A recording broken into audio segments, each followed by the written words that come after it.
Awesome. So today we have David Martin, a UX designer, full stack developer, and website strategist with over 8 years of experience building and optimizing websites for agencies, SMBs, and B2B clients. He recently founded UX Hacks, which is a platform to help digital strategists learn good UX practice that will help them convert more visitors into happy customers.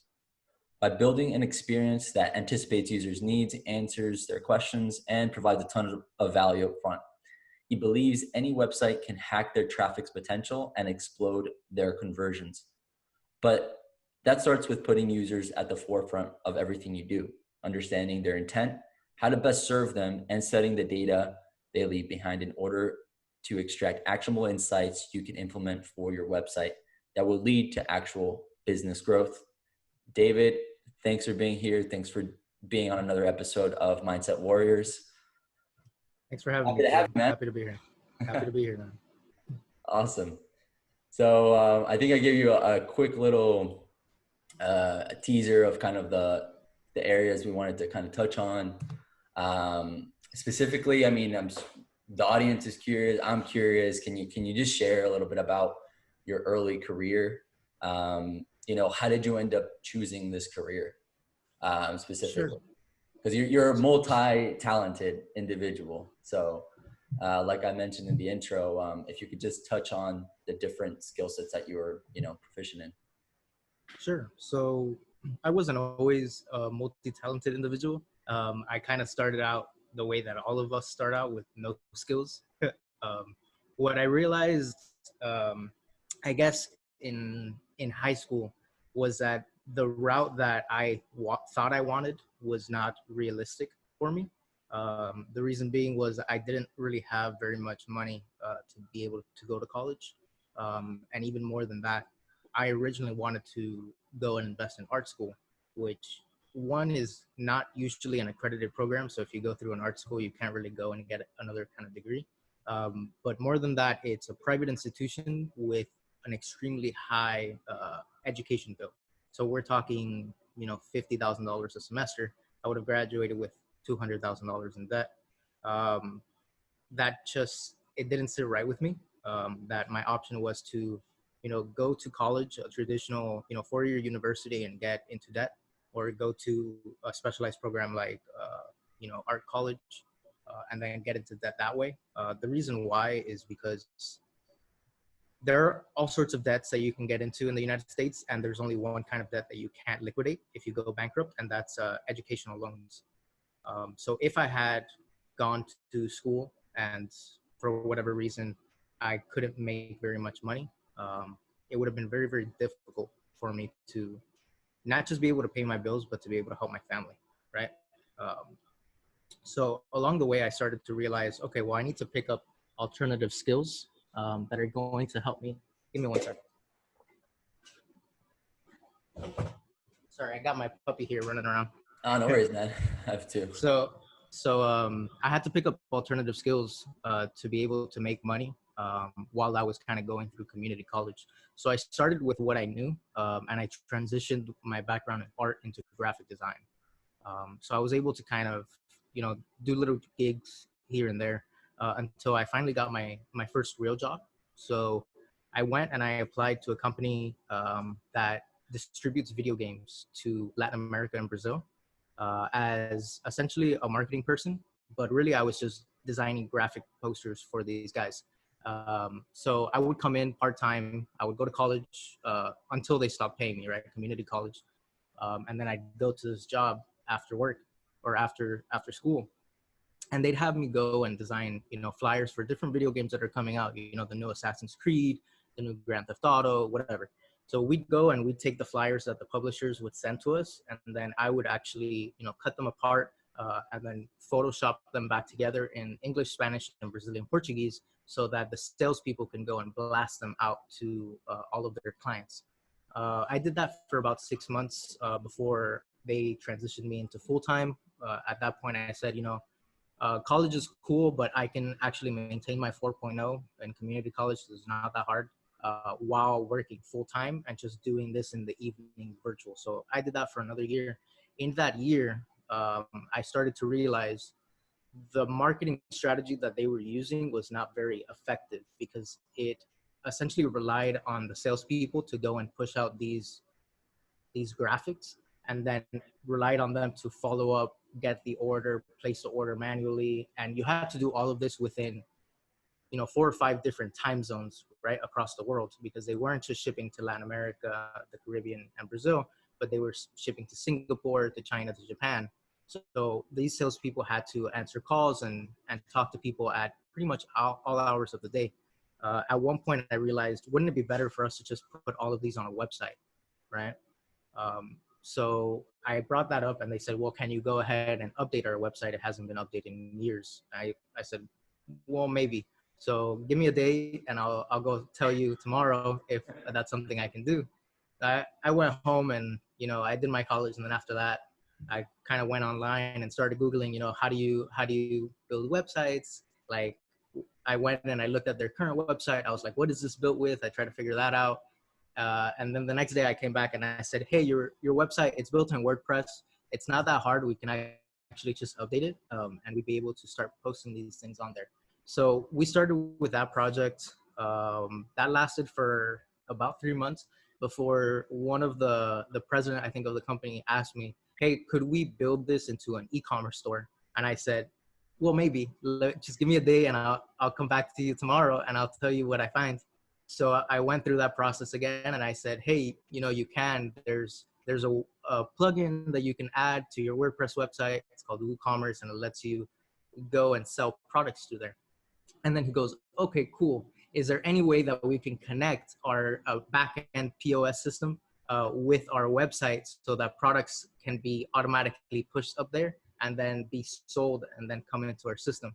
And I said, okay, well, I'm going to need a few days for this one because it's very specialized functionality. Essentially, what we figured out was that there was a company that specialized in connecting that backend, which is called AccountMate, to a Magento shop, right? So at this point, we had a WordPress website, not even a shop. So I brought this to them and I said, look, we could go with, this solution. It's going to cost this much money, but it's going to allow us to create a store that interfaces directly with your POS system. That way, instead of having salespeople that are only working, 8 hours a day, trying to fit all these different time zones, the salespeople can work asynchronously, and they can say, hey, here's the new products. You can go and order them online 24/7. When you place your order, it goes straight into our system. We'll process it through there, and then you'll get your shipment normally, right? So that was kind of my intro to technology and my intro to, I guess, autodidacticism, which is the practice of just teaching yourself. At that point, I had worked at the company 2, maybe 3 years by the end of it, and I realized I wasn't making very much money. I was making maybe $900 a paycheck, $1,800 a month, not including taxes, right? So I looked at that, and then I looked at how much the people that were doing the connector piece to connect the store to the back end, how much they were making, and they were making like $3,000 a week. And I said, well, I want some of that. I don't want to be making $900 every 2 weeks if I can make $3,000 a week, right? So at that point, I said, hey, this isn't working for me. I'm going to go ahead and do my own thing. But I was smart enough to say, hey, look, I know that you guys don't have anyone else in the company that understands how to do this. And I know that there's a lot of stuff that you still want done. Because for the past, 6 months before I quit, we were doing customizations to the UI. Things like if it's a pre-order, right? Like if it's the new Grand Theft Auto 5 that's coming out in November, then we want to be able to upload it in June and let people order it as a pre-order. But then we have to show all sorts of different messages to them. Like, hey, you're not going to get this item until, it releases in November. So if you're adding it to your cart, just be aware of that.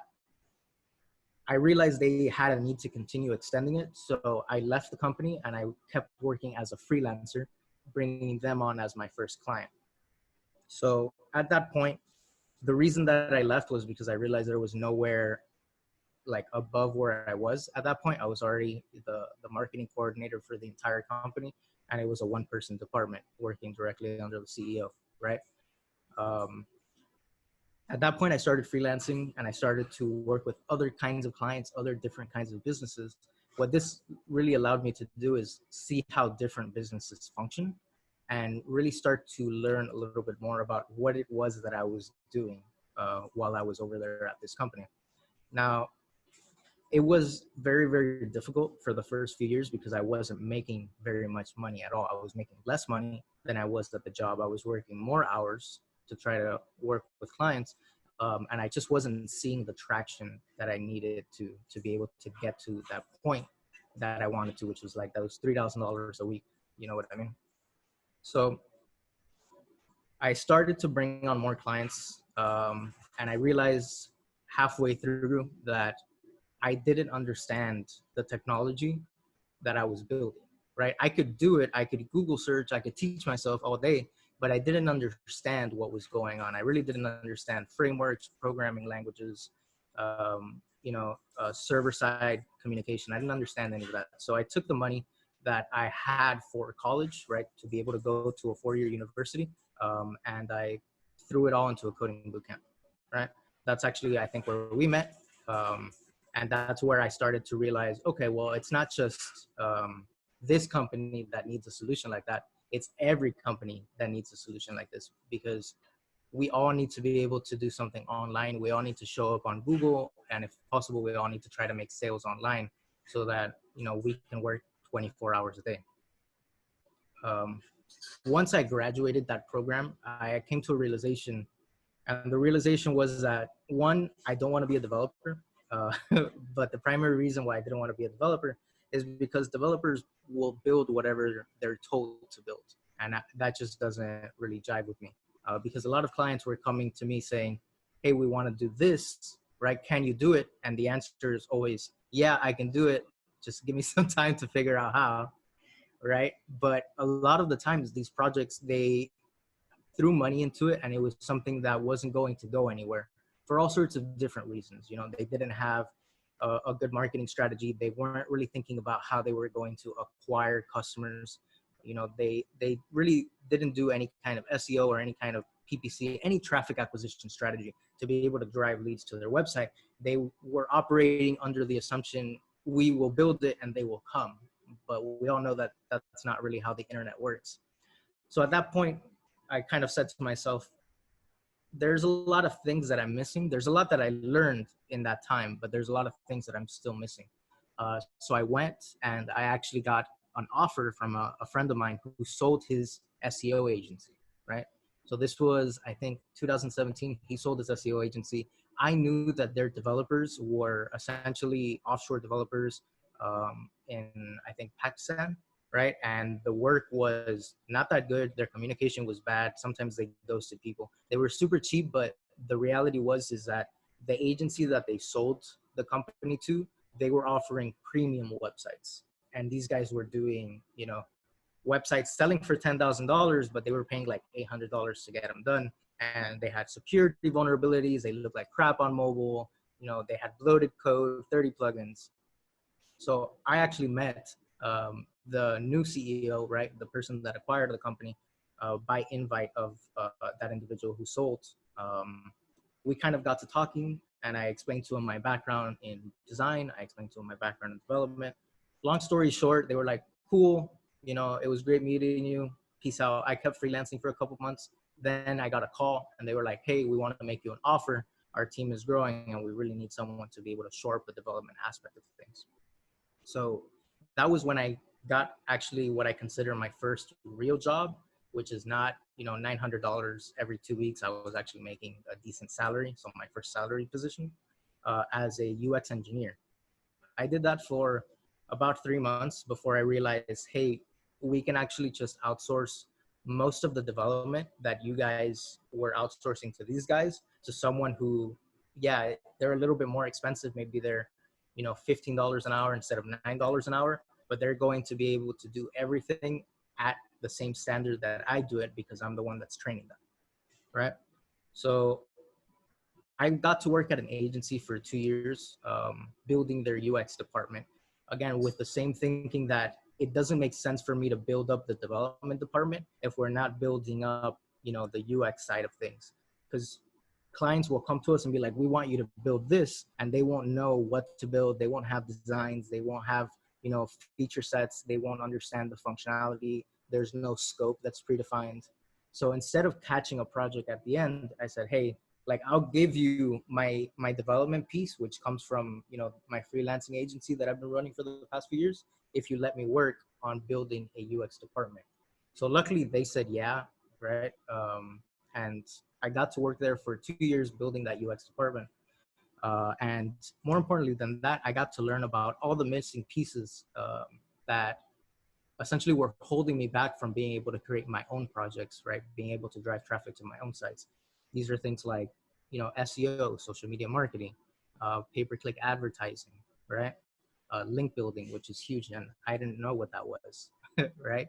At that point, I was promoted, I think, end of 2019 to director of user experience, which was cool. But again, I kept freelancing the entire time. Um, I consider myself a serial freelancer in that I'm not going to stop no matter what. Luckily, I didn't, because January 2020, the company realized, hey, we grew too fast. Our expenses are outpacing the income and the revenue for the company. So we're going to have to lay off a third of the entire business, right? In order for this to survive, either lay off or restructure the entire business. Unfortunately, I was part of that layoff. Um, but fortunately, I had been building my personal brand the entire time. I had been teaching myself the entire time. I had gone from, being a graphic designer to a marketer, to a developer, to a UX designer, right? At a 7-figure agency. And by then I realized, okay, I think I can go and I can start to do some of these things myself. So I struck out on my own. I freelanced again for 2 months to see if it was going to be a viable business. And in those 2 months, February and March, I made more money than I did in my salary. Right, I was making maybe $6,000 a month on a 100K salary, and then those 2 months I made 7,000 something. Right, with commitments for a little bit more. So I said, okay, I'm going to pull the trigger. I'm going to go ahead and I'm going to start my own business. I incorporated my LLC, which is UX Hacks, and then the pandemic hit, right? So my income was looking like that, and then the pandemic hit and went really, really, really far down. I made maybe $1,500 one month. I lost $1,500 another month.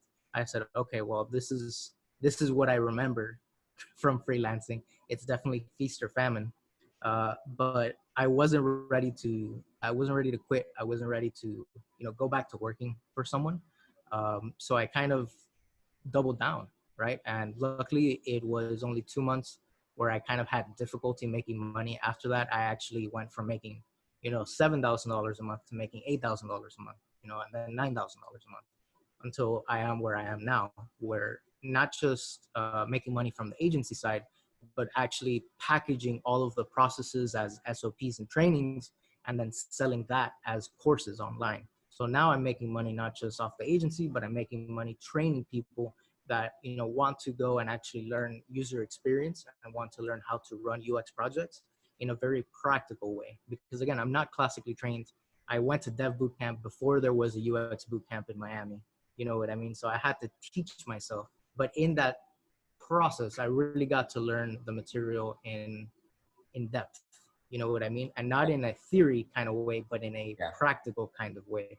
After having led UX projects for 2 years at an agency, for multi-million-dollar brands like Sandals, I said, well, I think I can do it, for other entrepreneurs who may not have the same budget as Sandals, but at the same time, since I was a one-person agency, a one-person operation, I didn't have the same kind of expenses, so I could charge less. You know what I mean?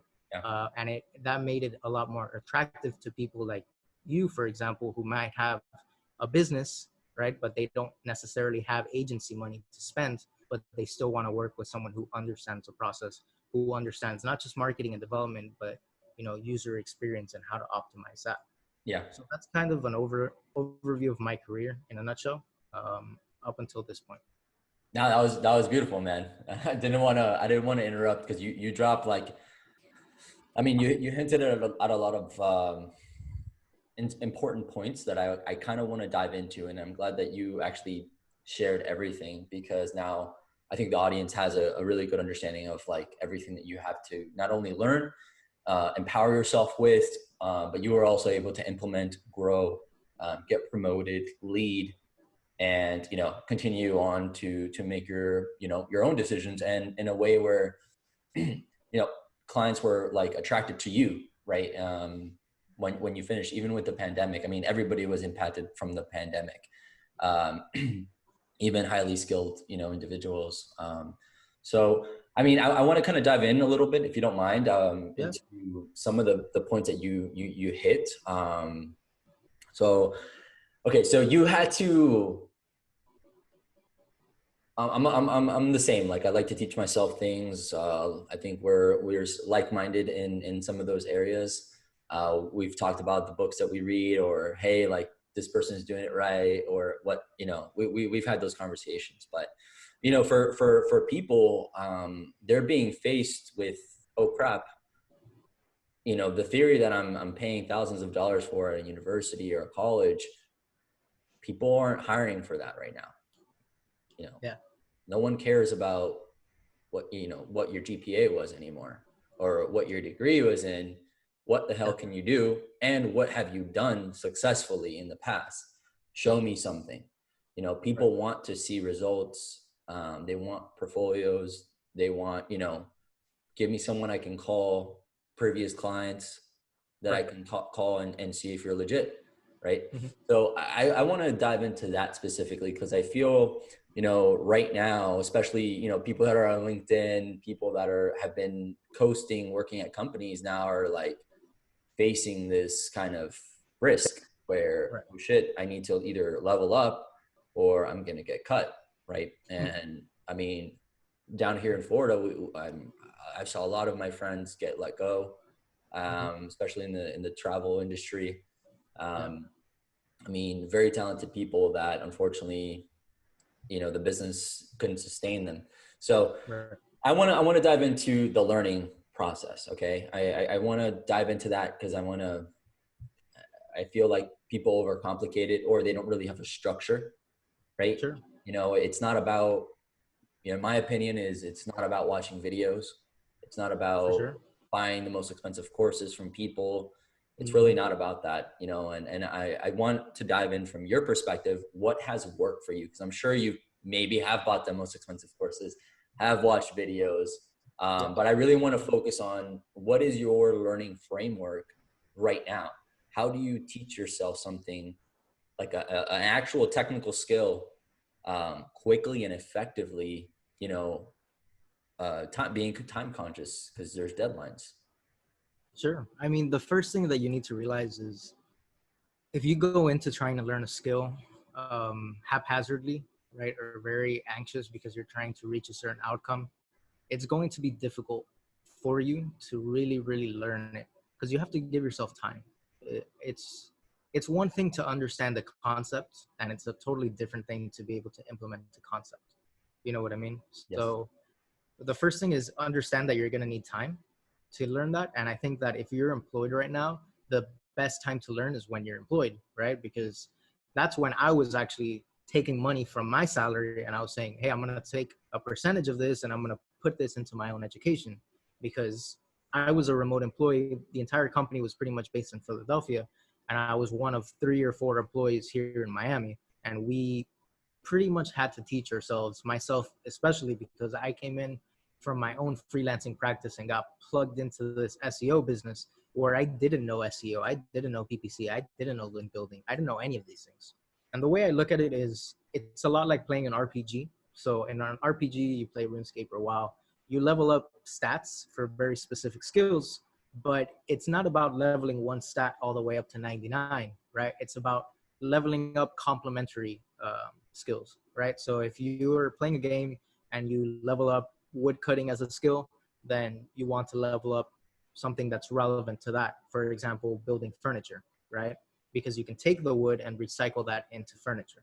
So for me, it was very much reverse engineering what I was missing, right? So I came in and I learned business first, then I learned marketing, right? Then after marketing, I learned development. And I said, after that, what am I missing to be able to complete this, you know, full picture of being able to run an internet business, right? Because that's what I realized I needed to do. I needed to learn how to run an internet business from end to end, even if it's not me doing everything. I needed to understand each of the components that were contributing to the success of a project, right? So that's why I said, all right, I already learned development. Now I'm going to learn UX, right? And then Yeah. I realized, okay, even if I learn how to build websites technically, right? Learned how to develop them, learned how to design them, learned how to market them. There was still this other piece of it that I didn't understand about how to drive traffic to your website. So Right. So at the if you don't mind me jumping in, yeah. because I want to go one level deeper, right? So Mhm. you made a really good point. You need time, right? Right. Your frame, you can't, stress yourself out thinking I need to learn this in a week, or I need to learn this, right away. That's not going to, create the best environment for you to learn, to be honest. Secondly, you mentioned you want to learn skills that are relevant, that are transferable into the next thing. Right. Now, what I want to do I want to dive deeper into that. So you made a good point. You said you learned business and then you learned development, correct? Business, then marketing, then Okay, development. so business, then marketing, then development. Right. So okay, let's. I want to dive into how did you learn marketing, like that piece. So when you're learning, you're jumping to that next thing. How do you do it? What did you set up in your mind? What did you have to say? Okay, like I need to check this off. I need to check this off. I need to check this off in order to feel at least you know pretty well rounded in marketing and what it takes, because I mean marketing is a lot. Yeah. So can you be a little more specific in kind of how you broke everything? Because I'm also being realistic. You can't learn everything about development, right? Development is For massive. sure. There's a ton of It's massive. technology Yeah. stacks, Mhm. different processes, different ways of designing software also. So can you just be a little more specific there? Because I think that will be, I think, helpful for anyone listening to, For sure. okay, what is that framework that I can try to try on the next thing I want to learn? So for me, it's always been about reaching out to people and really talking to them about the things that I don't know that they do know. So it was a big part of going and getting the jobs that I did get, is because there was something that I could learn being in that business that I would be able to take with me when I was done, right? So in terms of learning business and marketing, that was my first job at that video game distributor company, right? These guys had a business that was 20 years old. They were making millions of dollars in revenue. And I got the opportunity to go and work on their marketing for 2 years, right? In that time, I got to go from designing graphic posters to building, interactive websites that actually interface with their system. And I got to realize all the different things that were working for the company for marketing, and all the different things that weren't working anymore. Things that maybe were working 10 years ago, right? But right now, the way that technology is set up, the way that people use emails, the way that people use websites, looking at the things that weren't working. Now, I had a very limited environment in that space, in that company, because I was the only person that was working, on marketing. I was able to talk to the salespeople and figure out, what works for you, what doesn't work, what makes your job better, what makes it easier for you to close sales, and what doesn't. But then I had to supplement that by talking to other business people, other entrepreneurs, going to meetups and talking to people who, were in the marketing space, and saying, hey, like, what do you do? How do you do it? How is that working for you? And I was able to pick up a lot of the missing pieces just by having those conversations, going to those meetups, especially in the early days, right? Because you don't know what you don't know. And you don't know that you don't know it until someone shows you that you don't know it. So a Yep. lot of it was exposing myself to a lot of different types of points of view, a lot of different ways to, run a business, a lot of different ways to do marketing online. And I got to see, all right, who's doing it really, really well, and who's actually making money, and then who is really struggling and why, right? So you start to talk to these people and you start to realize, okay, who are the people that I need to kind of look up to, or look at to see what parts of their process can I steal, right? What parts of their business can I take for myself and can I implement to either my business or to the company that I'm working at to be able to get to that next level? You know what I mean? And Yeah. it's been repeating that process over and over and over. Yeah, I repeated it for business. I repeated it for marketing. I repeated it for development. I repeated it for UX. I repeated it for, SEO and technical marketing, and even now I'm repeating that for building an agency, right? Because Yeah. there's a lot of things that, even though I worked at an agency at a director level, that I don't know because it's different than running your own agency. You know what I mean? Yeah, So you absolutely. need to very much be aware that you don't know everything, and you need to understand that people, if you ask them to help, are more than likely going to at least give you some advice or tell you where you can look to kind of get there. Um, Okay. so I think that that's really something that people take for granted. A lot of people think you have to sit in your house in the dark on the computer for hours and hours and hours and just bang your head against the keyboard until you figure it out. And that's never worked for me. It worked for me up until a certain level, but anytime that I felt that I was plateauing in my progress is when I started to realize, okay, I need to go talk to someone. I need Yeah. to go talk to other business owners, other people who are at that next level that I want to be at. I need to go and ask them how I can get there, because they're going to tell me, right? They're going to help me connect the dots backwards in a way that I can't do right now. Yeah, 100% agree with that, man. Like, I think it's finding the model that's working, right? And then dissecting it and getting in front of that, whether that be a person or, something you could learn. However you go about extracting that information for yourself and implementing it and having some type of a map to, to tackle, I think is extremely, I think that's an evergreen strategy to anything really, Sure. that you want to acquire, right? Whether it be a skill set, knowledge, et cetera. Now, like you kind of hinted at it, but like, how did you deal mentally, right? With this, I guess the term that's coined is the imposter syndrome, right? It's almost like inevitable, right? When you're learning something new because you don't know, and you're might be in a position to be expected to know, or there's a lot of expectations that you're trying to manage. So mentally, can you share a little bit about maybe the pressure that you felt, or what the hell do you have to tell yourself every single day when you're looking at a computer screen or let's say a line of code that you're like, what the hell? I don't even know where to begin. Or, um, UX, like when you pick up a project that um, there has been no research done, Right. the owner doesn't know anything about the customers, just very high level things, not the nitty gritty that really, is used in making design decisions.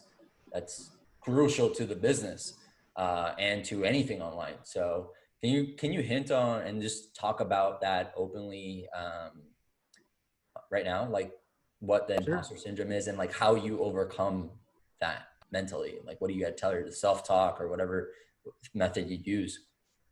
So the imposter syndrome is interesting because it's, at least in my career, it's something that, I kind of have to come up against at every single phase of development. So anytime that I'm transitioning, from one thing to another, you kind of have to go through that process of saying, well, I don't really understand this. I've never done this before.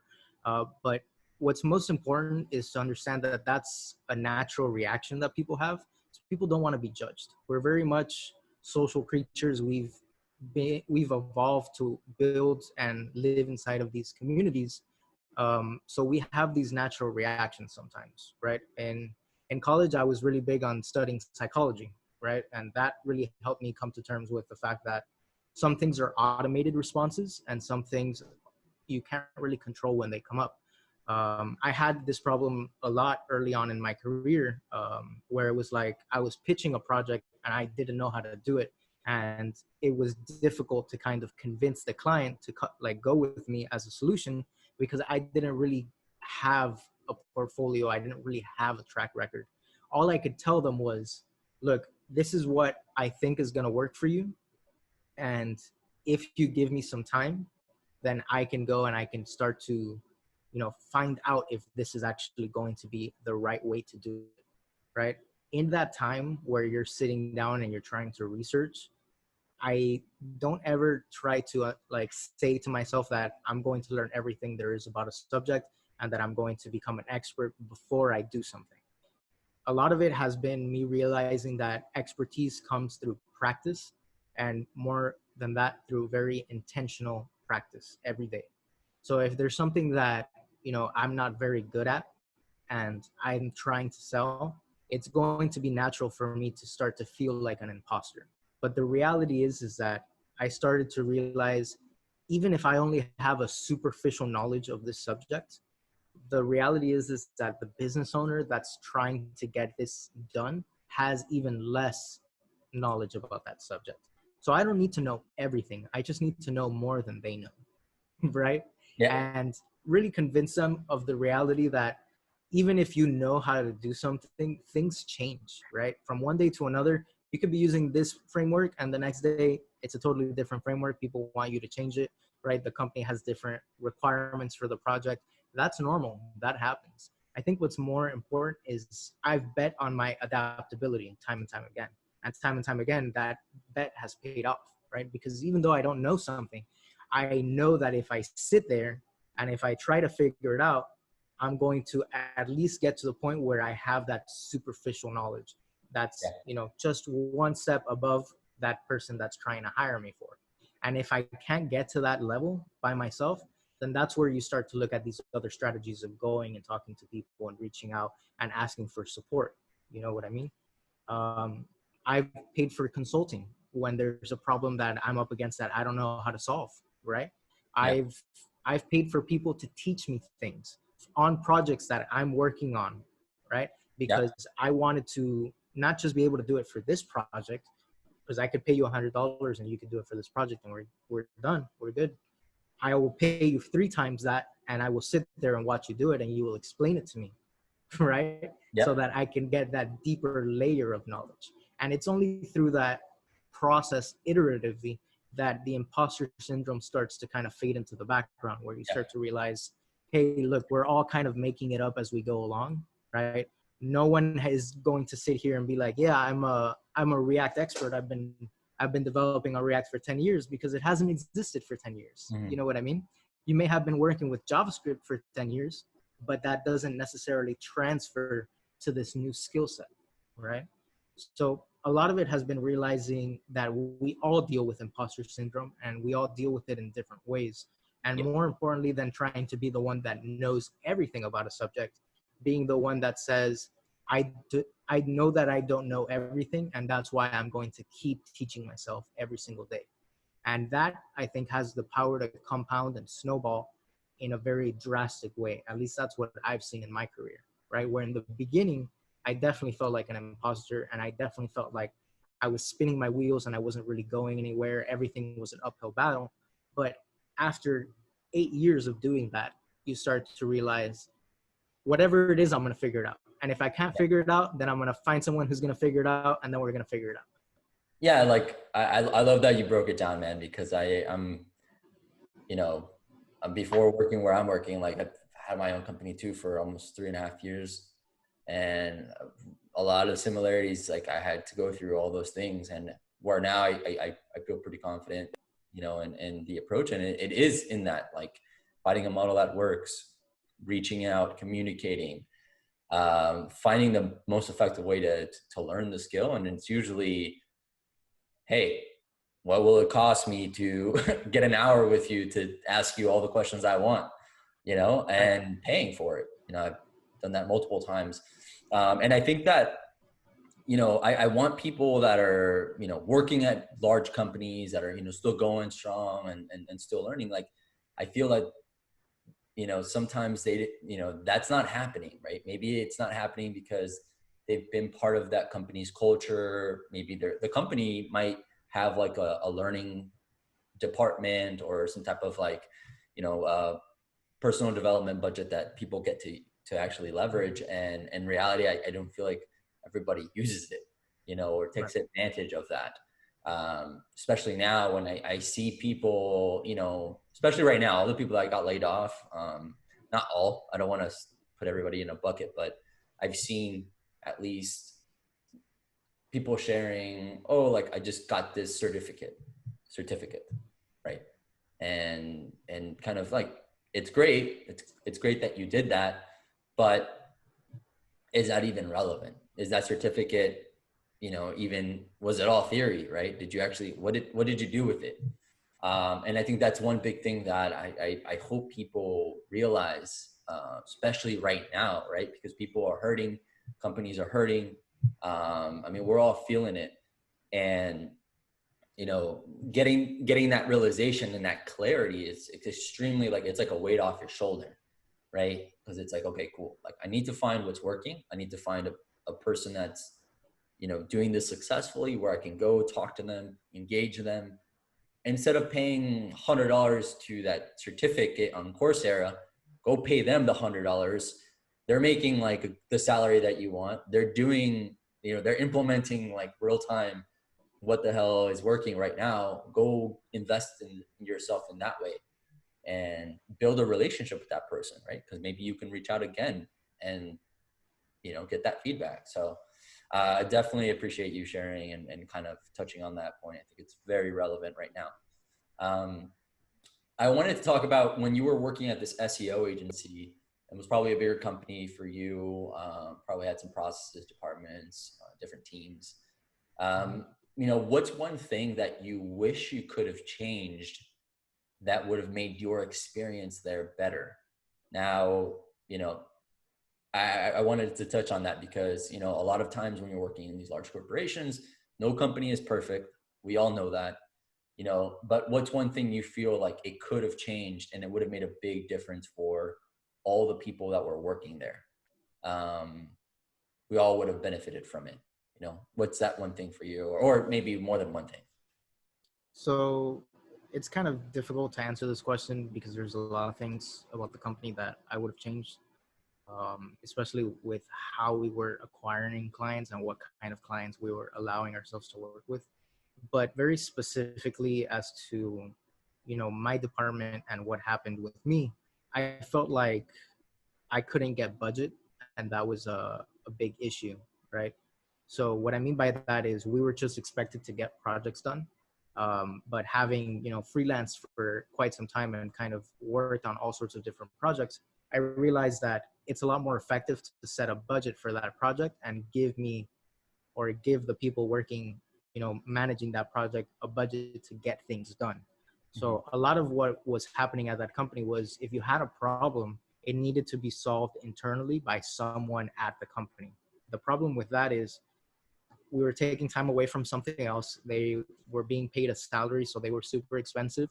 And I couldn't scale up processes and systems because I wasn't able to go and train someone to do one very specific task over and over and over again, right? And the problem with that is because I wasn't able to get budget, I wasn't able to grow the department to the point where I knew it could be, a $250,000 a year business just doing user experience, something that I'm proving right now with my own agency, right? I think that in hindsight, instead of taking resources away from the people that are working at the company as a salaried position, doing one thing really well, those people should have been empowered to train and retain their own bench of virtual staff, because I really do believe that that's the way that business is going to be moving in the future, where quite frankly, if you have a job, they could go and outsource it for half the price and still get the same exact quality overseas. Now, if you don't want to be on the receiving end of that, you need to start to realize the people that have the jobs and have these positions are now going to be the ones that are managing this virtual bench of people. And if you could do your job, that means that you should be able to train other people to do your job, right?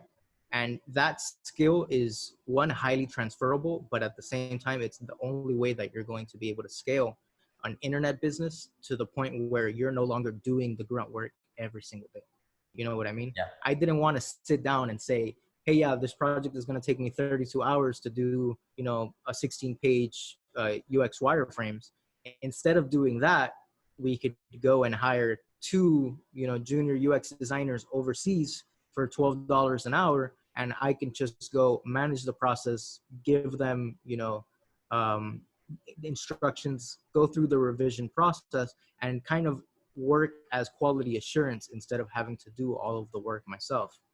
I think that if we would have done something like that, we would have been able to turn up profit in a much more scalable way. Because if it's just me that's working in UX, or the way that it was where we had two UX people, that means that we had a cap at how much work we could take on every single month. Yeah. But if we were able to get a budget and we were able to train a virtual bench of people, and the two UX people worked as UX managers, that means that all of a sudden we go from having the capability of working on 3 to 4 projects a month to working on 12 to 15 projects a month. Yeah. Right. 100%. And that doesn't just affect top line revenue, that affects the profit that you're taking in. Right. Because if you're not saying, oh, for us to be able to scale to 15 projects, we're going to need 6 more full-time hires. Like, that's going to cost, what's 80,000 times 6? It's a lot of freaking money. You know what I mean? And at the end of the day, these people, it's going to come to a point where they say, hey, this isn't really what I want, or this isn't really working for me, or I found this new opportunity over here. Yeah. Right. So you need to be very careful not to build the business around the person, and start to build the business around systems and processes. Yeah. Right? That's huge, man. Right there. You nailed it.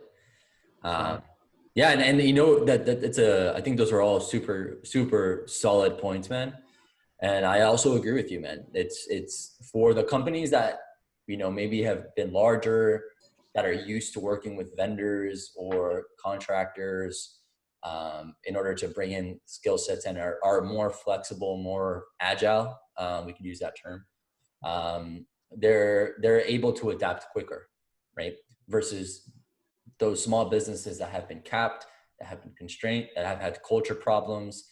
Those companies are high risk right now to even survive, because they don't even have the mindset and the culture to outsource or trust somebody internally to manage contractors and outsource, right? That skill set is, and also to manage, first to hire, to find the right contractors, find the right people to work with that can get the job done, communicate effectively through it, and deliver on time. That's a skill set in itself that you want to have someone in your team that can do that and execute that at that level. So I'm really, really glad that you touched on that. A couple of things that I did want to touch on, since we have you here. You are a UX UI professional. I know that there's, people that have been very interested. I mean, the UX industry, I mean, it's only going to grow. I mean, the demand, I'm saying, for the career is growing. Can you share some tips on to those individuals that are maybe in college, or maybe they're, they studied something, they've been working, maybe they got laid off, they're looking to, maybe they were graphic designers like you were, that have been looking out into UX UI, like what would you give them as a little, realistic roadmap from a skill set level, from an experience level, that they can, at least attack to start getting into this industry and getting some wins under their belt, with the situation that we have going on throughout the world right now? Like, what would that map be, or what it would look like in advice? Sure. I mean, the first thing that I'd ask you is why you want to get into UX and UI. The reason why I ask that is because technology in and of itself, and more specifically business, every business now is a technology business. And we've seen that even more with the pandemic, and how brick and mortar operations have been, hurt and completely interrupted by the fact that if you're not doing business online anymore, you can't do business, right? At least until some of these restrictions get lifted, right? So a lot of restaurants have had to kind of pivot and shift to only being an in-person restaurant to offering online ordering, right? So every business now is a technology business, but UX is like one little piece of it. You know what I mean? Even UX and UI is just one little piece of it. There's development, there's marketing, there's SEO, there's all sorts of different pieces that you're going to need to be able to pick up or contribute to any kind of digital business. Now, if you're set on learning UX, the first thing that I would probably do is go and learn a design software. So I would say go and get Adobe XD. It's totally free to use, and you'll be able to start to mess around with the design tool and start to learn what that is. Now, the difference between UX and UI is really, really important because a lot of people are UI designers, but my entire business exists because it's hard for businesses to work with UI designers only, because that means that you have to already know what you want. You have to know what content's on the page. You got to know what the call to actions are. You got to know what the layouts are. You got to know what functionality is on the page, right? And if you don't know that and you go and you try to work with a UI designer, they're going to make it look beautiful. Yeah, but it might not necessarily work, right? So my competitive advantage and why I'm in UX is because I understand development. I've done development. I've built projects, and I've built projects that have succeeded, and I've built projects that have totally failed, right? So I can catch something like that really early on in the process and start to guide it. Now, if I were learning UX all over again, the first thing that I would do besides trying to learn a UX tool is go and be with other UX people, right? And ask them about their experience, ask them what they're doing at their job, right? Before I invest too much in learning the skill, go and talk to these people, see what they're doing every day, right? See what they like about their job, what they don't like about their job. Try to figure out if this is something that would be a good fit for you, or if you're just kind of going off the hype of this is going to be a big career, right, for the next few years. Because even though it is something that's going to continue to increase because all businesses are going to continue to be online, if you're not doing what you like to do every day, you're going to be surpassed by someone like me who loves what they do every day, time and time again, right? Yeah, So right there. Yeah. go and talk to these people, expose yourself to the industry. It's really important that you try to understand the holistic ecosystem and where that person fits inside of that ecosystem, right? So what is a UX designer's job? What are their roles and responsibilities? What do they do every day? Because even in UX, there's a shift in what you can do. You can be a UX researcher, right? And you can go and put together research. You can look at data. You can go and do interviews with people and build personas and build journeys and stuff like that. Or you can be a UX designer, right? Where you're actually taking that research and you're building out wireframes based on specifications. You're asking questions about, what does this need to do? What does this need to do? What needs to be on this page, and putting that together, right? And then from there, you can be more of a UI designer, which is taking those UX designs and you're skinning them, you're adding the branding, you're building the visuals, you're building illustrations, you're picking out the graphics. So even if you decide that you want to be in UX, you have these three different paths. Or I would say there's even a fourth path that a lot of people don't talk about, which is UX writing, right? So you can do the research, you do the writing, you do the design or the layout, and then you do the visual design, right? So these take four different types of specialists. If you're really good at writing, right, and you really like, um, you know, how different apps have different kinds of copy, and that gets you excited reading those little messages, right? And you say, hey, I would like to fuse my love for content and then, this new field of UX, then UX writing is probably the best for you, right? If you're more of a numbers guy, you're more about data, or girl, right? Then maybe UX research is going to be more for you, right? If you're more into designing and actually planning things out, you're into like architecting things, right? Maybe UX design is more for you. But if you're a visual designer, you like to illustrate, you love colors, you like branding, then you're probably going to want to go into UI design. The problem is that you don't understand the nuances until you go and you talk to somebody. You know what I mean? So once you talk to a UX writer and you talk to a UX researcher, you talk to a UX designer, you talk to a UI designer, it's going to be a lot easier for you to understand where it is that you want to go, right? Especially if you're working at a company, the role that you have and the job that you do is very narrowly defined, right? So if you don't like that thing, that one specific thing, you're going to have to do it every single day. So you're going to have a really bad time if it's not something that you're really passionate about. So I think that answers it. Yeah, man, I think you've freaking knocked that out of the park, man. And for sure, I'm trying to, one of the big thing I'm trying to do with this platform, right, is to debunk all of this and just to help make this easier for people, this transition to, remote lifestyle, really professionally to even personally, right?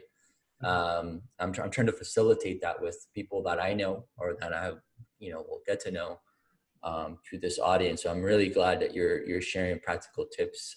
I think the way you broke down the UX profession as like there's, let's say, 4 verticals. That's huge, man. Like people don't talk about that. Like, it is massive. It's like marketing. Like it's not just marketing. No, like there's a ton of Right. different marketing channels, verticals that you can specialize in, and then kind of build on top of each other. Uh, just like you would in technology, right? Right. With learning a programming code and then learning another one that complements it, and so and so. So awesome, man! Thank you for definitely sharing that. Now, one of the things I guess I did want to talk to you about it. Let's say that you are at a company, you are in a position that you need to hire and grow your team.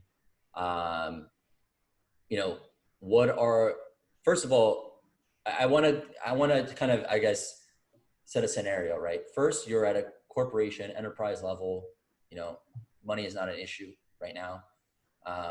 You need to grow this UX department. You've got the people in place, like the leadership, but how, and let's say that you're in that position to hire.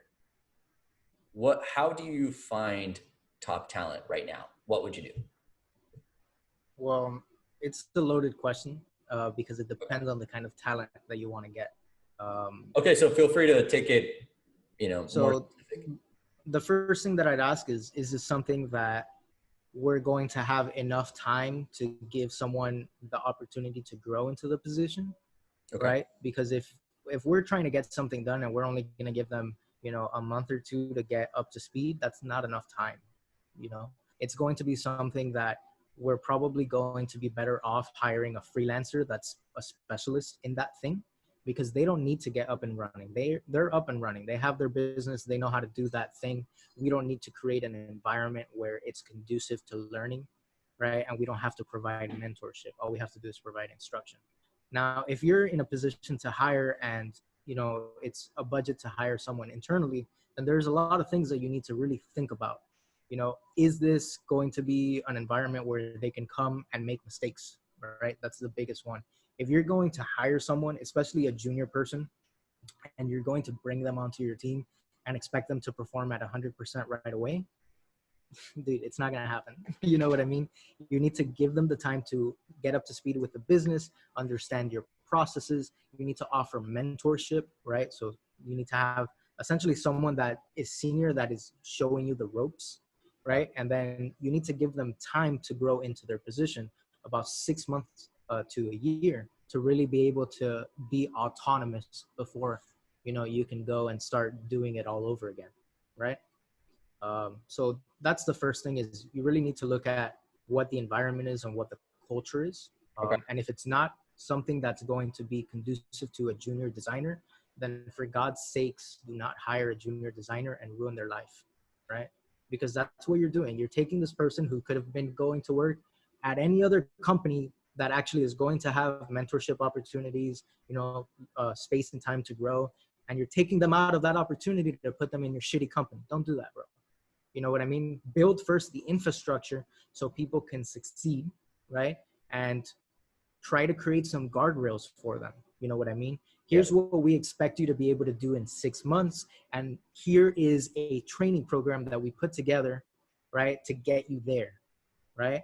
And then constantly help those people, check in with them, right? Try to offer whatever support they need, right? Make sure that they have not just senior staff, but that they have a personal educational budget so that they can go and fill in the gaps that they have themselves autonomously, Yeah. without having to go and say, hey, I don't know this. Because that's very embarrassing for a junior person to do. Most junior people will not do that. Most junior people will sit there and try to figure out and try to learn it by themselves.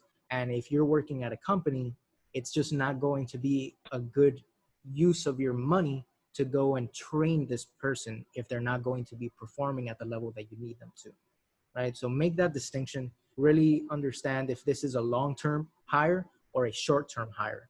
If it's a short-term hire, do not hire a junior person and try to train them. It's not going to work, right?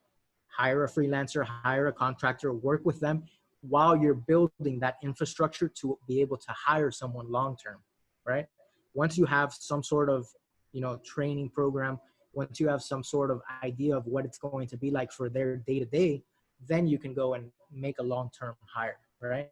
What I see a lot of, and I'm going to be quite honest, the agency that I worked for, they would go and they would bring on interns, right? Because, college interns have to get a certain amount of credits. And these kids, they'd come in and we wouldn't have anything for them to do because all of our projects are very high risk.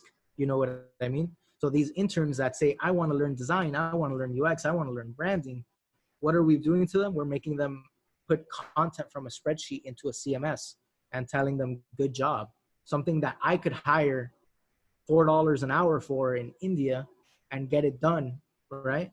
We're taking this person that needs to learn something and we're saying, hey, just get this done because we need it and we don't have anyone else to do this. That's a huge slap in the face, And I don't recommend that you do that. So that's a really good point and an important distinction. So let's say that we have the infrastructure, all these things are checked off, and we're looking to hire someone full-time right now. Someone that, can come in, learn, not junior, that's a, professional, hopefully at least with 2 years at least of experience. How do you vet that person? Because I know people that personally that have got promoted, and that are in like senior roles, and then you actually tell them to do something on their own and they cannot execute. They've hidden the corporate shadows and managed, to grow in their career. But when it comes to what's relevant in the industry right now, or, hey, can you go ahead and build a wireframe by yourself, or walk me through something, or, Sure. you start vetting them. When was the last time you did this? They can't really speak to that. They're put in a position of, they're kind of cornered. So I see that as a culture problem, man. There wasn't a development program. They didn't take that responsibility upon themselves to develop themselves and make sure they're always at edge. They got comfortable in the company. So right now, because, and I want to emphasize on this, because whoever you hire next can make or break your team, right? Sure. So it's extremely important right now, and people are getting let go that maybe have hidden in the shadows, and someone's going to have to decide to let those people go. So right now, let's create that scenario. All those boxes are checked. You need to hire somebody. How would you vet them? So there's a few things that I ask whenever I'm working with someone, even if it's not to hire. Like, let's say I'm trying to work with you as a contractor. I'd probably ask you the same questions. And the first one is, what's something that you've learned in the past 2 years, and how did that go for you? What was the process like? Right? In that answer, you're going to really start to realize who did the bare minimum and then who went above and beyond, right? The bare minimum is, I took this course and I got the certification. It's like, okay. The above and beyond is, okay, well, I learned this skill and then I built this project with this skill, and then I realized that I had to learn this other skill. So then I learned that other skill and I put it together, and then we launched the project and it failed. And then I realized I had to learn this other skill. So then I started learning that, and this is what I'm currently learning, right? Because it really starts to show you who are the people that dedicate their spare time to growth and self-development, and who are the people that are essentially collecting a paycheck, for lack of a better word, right? So if I'm hiring someone for my team, hiring a contractor that I want to work with, I want to know how you learn and what you're doing to actively grow your career. And the reason why is that if I hire you or not, I still want to be able to help you, right? If I hire you, that means that it's important for me to understand how you learn, right? And what motivates you, what fuels you, so that we can create an environment that's conducive to that. And if you're the kind of person that, does the bare minimum, I want to find out why. I want to find out what your goal is. What is it that you actually want? Like, what is this? How is this position going to help you get to where you want to be in 5 years? Right? Yeah. It's really important that you understand the individual and their motivations before you go and you start talking about money. You know what I mean? Yeah. Because people are going to tell you whatever you want to hear for a paycheck, is what I found, right? But you can't really make up what you've been learning. You can't really make up projects on the spot. If you go and you say, hey, I'd like to see that project that you were talking about, you're going to actually start to see at what level they're at and at what level they've been growing. Especially if you're like, show me a project, from a year ago, and now show me a project from now, you're going to get to see either growth that's exponential or growth that's linear. You know what I mean? Yeah. And that reveals a lot about how a person is going to operate inside your company. Because once they're taken care of and their salary is taken care of, you're either going to be pushing yourself to grow every day, or you're going to be sitting there and doing your job, right? And it's fine if you're going to be sitting there and doing your job for specific roles. But specifically in technology, and especially in user experience, things change rapidly. You know what I mean? So you need to not just be pushing yourself to learn, but you need to be plugged into the industry. So another question I might ask is, who are some people that in the industry or at large that inspire you, that you've learned a lot from? This is a really hard answer to bullshit, because you can't just, give me some superficial answer. It's like, who inspires you and what did you learn from that person? If you ask me that, I can give you a long list. We can talk for a whole nother hour about all the different people that I follow online that inspire me, that I try to learn from every single day. But a person that, goes and gets their paycheck, then turns around and blows it at the bar or going out with their friends, they don't really have people like that they admire, at least not within the industry. You know what I mean? So that really lets me get down to the bottom of, how plugged in are you and how open are your eyes to this ecosystem that we're sitting in, right? Because you either want to be in the ecosystem or you want the ecosystem to take care of you. Absolutely. No, that's on the money right there, man. One last thing before I let you go enjoy the rest of your Sunday, and I appreciate your time, man. A lot of value bombs dropped. The last one's around personal branding. I've seen your personal brand grow. I've seen kind of you find your voice, find your style and what resonates with you and your audience. You're definitely a person I look up to in this field, and a lot of things that we've had discussions offline on. But specifically, what advice would you give someone, right, that needs to start a personal brand, right? Because I feel like right now, more than ever, everyone needs to have a personal brand, right? Because those connections that used to happen, hallway connections when you would, meet someone at a meetup, those are not happening in person anymore. Right. Maybe some have transitioned to a virtual, but again, the interactions are not the same, right? Because, we have 100 people on a call. You can't talk to, usually there's this nice organic way when you go to a meetup and you just kind of find the people that you kind of connect with, right? It's more challenged now when there's like 100 people, 50 people, not even like 30 people, to have these one-off conversations that you would normally do in that situation. So I feel personal brand is extremely important right now. How do you start your personal brand? And you can you can give me like a high level, at least, answer if you like. Sure. Because I know we can go deep on this and have a whole hour conversation on this. I'm very, passionate about it.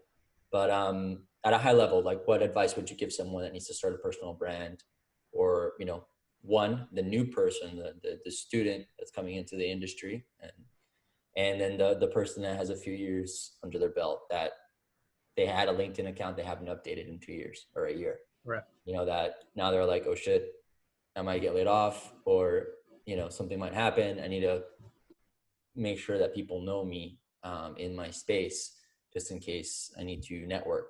So I'd love to hear your thoughts on that. Sure. The first thing that I really want to say, and I truly believe this, is that we all have a personal brand, whether you want to admit it or not. So I have a personal brand before I started building my personal brand. The problem with that is that nobody knew my personal brand, right? So the visibility was next to none. I didn't have a consistent voice or a consistent message or a consistent value proposition. So there were all sorts of things that were missing from my personal brand, but my friends knew who I was, and that's my personal brand to them. Now, what you need to realize is you need to build a personal brand for the industry that you're trying to break into, or the industry that you're a part of, and you need people to know who you are, right? So it's a process of really building that up and starting to build an audience online. And it all comes right back to content. You know what I mean? We live in the information age, in the attention economy, meaning that the only thing that has really any value at this point is your attention, right?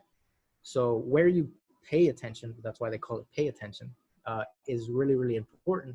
But at the same time, if you're not producing content, you're not connecting with people, you're not doing things like this, like being on a podcast to be exposed to other people, then your personal brand is either non-existent or you're targeting the wrong niche. I see a lot of people who they've had Instagram accounts since we graduated high school, right? And they've never pivoted from marketing to their friends to marketing to professionals in an industry. So when these people got laid off, right, they had to essentially collect unemployment. When I got laid off, I immediately pivoted and I opened up my pocketbook. I called a bunch of people. I did programs like this, and I started to, again, revamp my personal brand. But it's something that I did an entire year before I got laid off. You know what I mean? I did maybe 6 months in this job, and I realized, okay, well, there's a lot of things I don't have control of, including top line revenue, who we're working with, how expenses are being paid, right? All of these different things that I didn't have control of. So I realized the only thing that I do have control of is my personal brand, right? You can fire me, but you can't take away my personal brand, even if you wanted to, because it's under my name. It's me. It's who I am. It's who I represent. It's what I've done. So it became an exercise of how can I make that highly visible to the people that I care about, right? Which is not the people that I went to high school with. Sorry, it's everybody that's in this industry that's doing something professionally that I respect. How can I pivot from marketing to these people that don't care to marketing to this bigger group of people that really don't care, right? And it's slowly been a process of saying, well, what kind of content do these people consume? And how can I create this kind of content that they already consume that's going to help them solve a problem, right? And I spent an entire year just experimenting, right? Posting things here, having conversations with people who I admired, who were doing things really well with their personal brand, and then reverse engineering what they were doing and applying it to my market, right? So it's the exact same thing that you would do for marketing a business, right? You're marketing yourself, right? You need to try to define, who am I as a person? What values do I have, right? Where in the industry do I live so that it's easy for people to understand what I do? And what is it that I want to do? You need to try to answer all of these questions. And it's okay if you don't know the answers right away, because they're going to change every few months, right? Yeah. You're going to have to reevaluate your personal brand, and you're going to have to update it to get it to that next level, right? So what I like to do is remind myself that what got me here is not going to get me over there. You know what I mean? The things that I did to get this job or get this raise, it's not necessarily going to work for this next level, this next stage of my career. Right. So an important part of the exercise is defining what that is, what that next level looks like, right? Then what I do is I go and I find people who are operating on that level, who have an established personal brand. And some of them I have conversations with, and some of them I just admire, and I reverse engineer what they're doing. And I start testing some of their strategies on my own personal brand. right? Over time, it becomes easier and easier to define yourself in your industry if you're doing these kinds of exercises, if you're having these conversations with people, if you're actually plugged in to the industry and you're saying, this is awesome, you know, what this guy is doing is what I want to be doing in 2 years. How can I start today so that in 2 years I'm over there? You know Yeah. what I mean?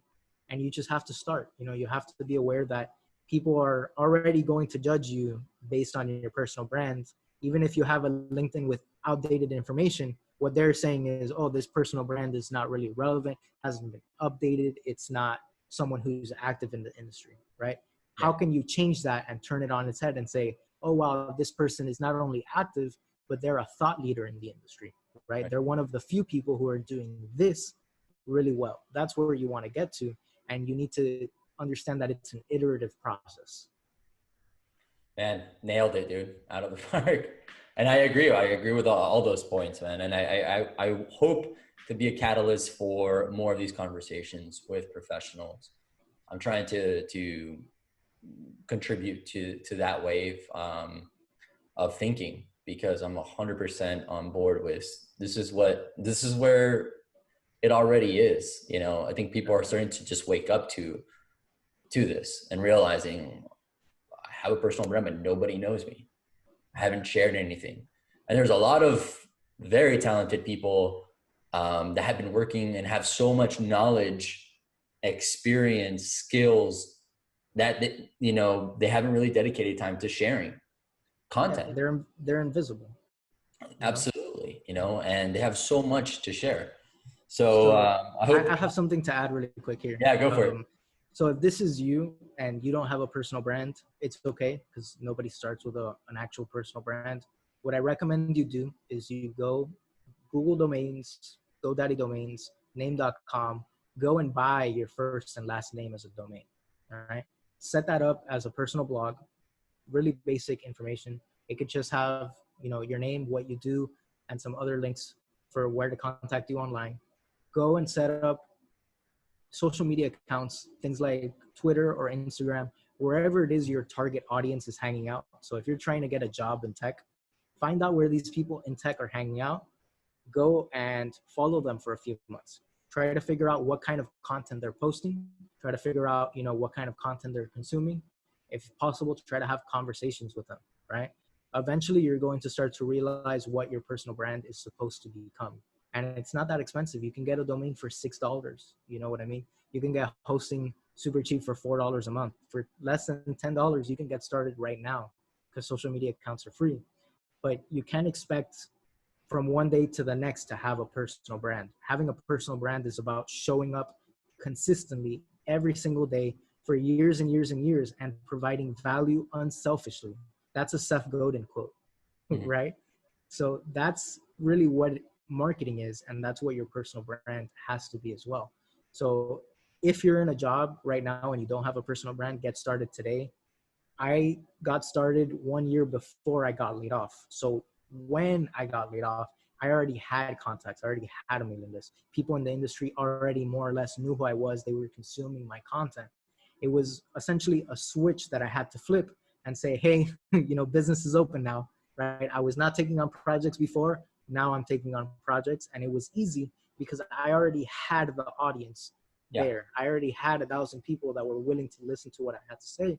So when it came time to advertise myself, they were a lot more receptive. So the second thing that I would recommend you do is go and buy this book by Austin Kleon.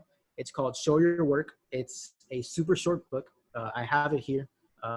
He just talks about different ways that you can share what you're working on so that people know that you're alive, people know that you're active, and people know who you are and what you do.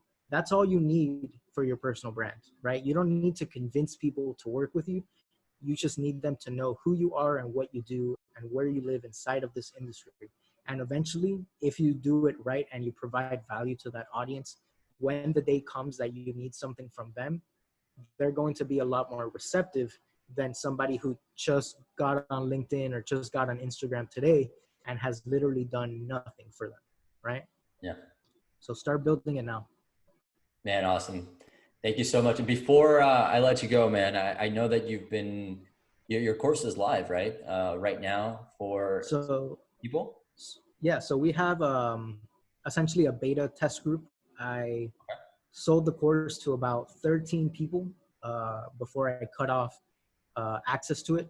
And the reason why is we're trying to optimize the course and make it as easy as possible. We're building tools and resources and SOPs to be able to teach people at scale how to go and audit websites. So this is a process that I developed over the past few years, just because a lot of people come to me and not just to me, to agencies all over the world, and they say, hey, we want to build this thing and we have no research done. We don't know who our competitors are, or we don't know really what the minimum requirements are for this website.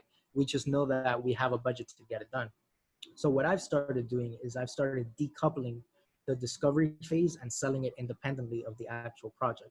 So instead of coming and saying, hey, we want a website, right? Or we want to redesign our website, I'll say, well, if it's an existing website, you can actually go and get the discovery phase done as a standalone, right? We'll put together all of the research you need. We'll go and look at your business objectives. We'll look at your analytics data so that we can gain insights from there. We'll do competitive research. We'll identify core templates. We'll do an entire usability review, including responsiveness and performance. And then we'll consolidate all of that into a document so that we can go through it and start to figure out, okay, what does this website need to look like when we go to redesign it? So that's the UX audit process.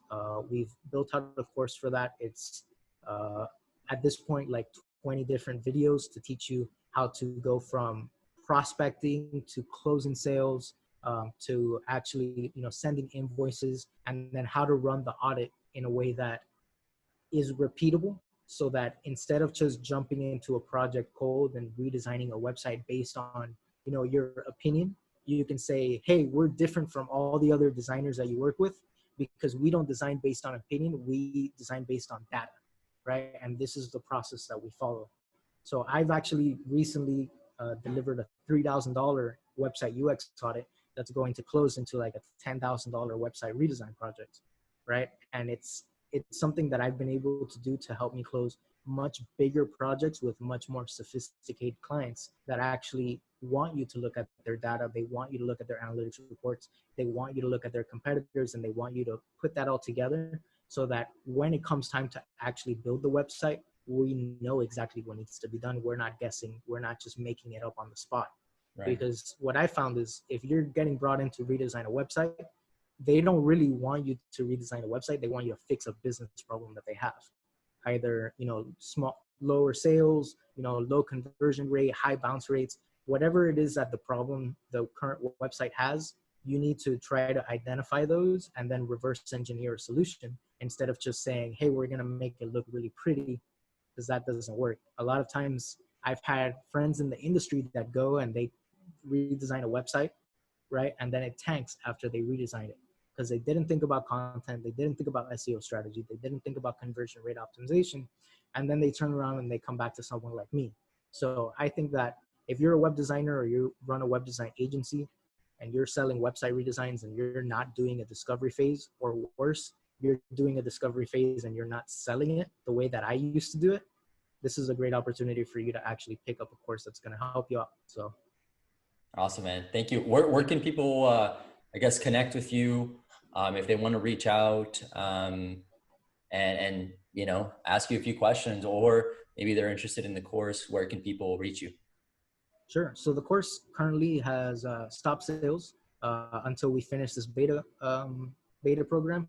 If you're interested in signing up for the course, what I recommend you do is visit uxhacks.com. So we put together I'm not sure how big it is. It's at least 15, maybe 30 page website UX audit checklist. So you can go and download that for free without having to buy the course. It's actually a lead magnet that we give to all of our clients. And that has been really great for helping us close sales. If you sign up for that, then you'll be on a waiting list to get the announcement for when the second cohort opens up. If you want to, follow me or check out any of my content, you can check out at UX Hacks on Instagram, at UX Hacks _ on Twitter, or, you can visit davidmartin.co if you want to check out my personal site. Awesome, man. David, thank you for your time. Thank you for Thanks everything, so man. much, kid. For All sure. right. Have a good Cheers. one. Enjoy your Sunday. Bye. To your success. Cheers. Thanks, man.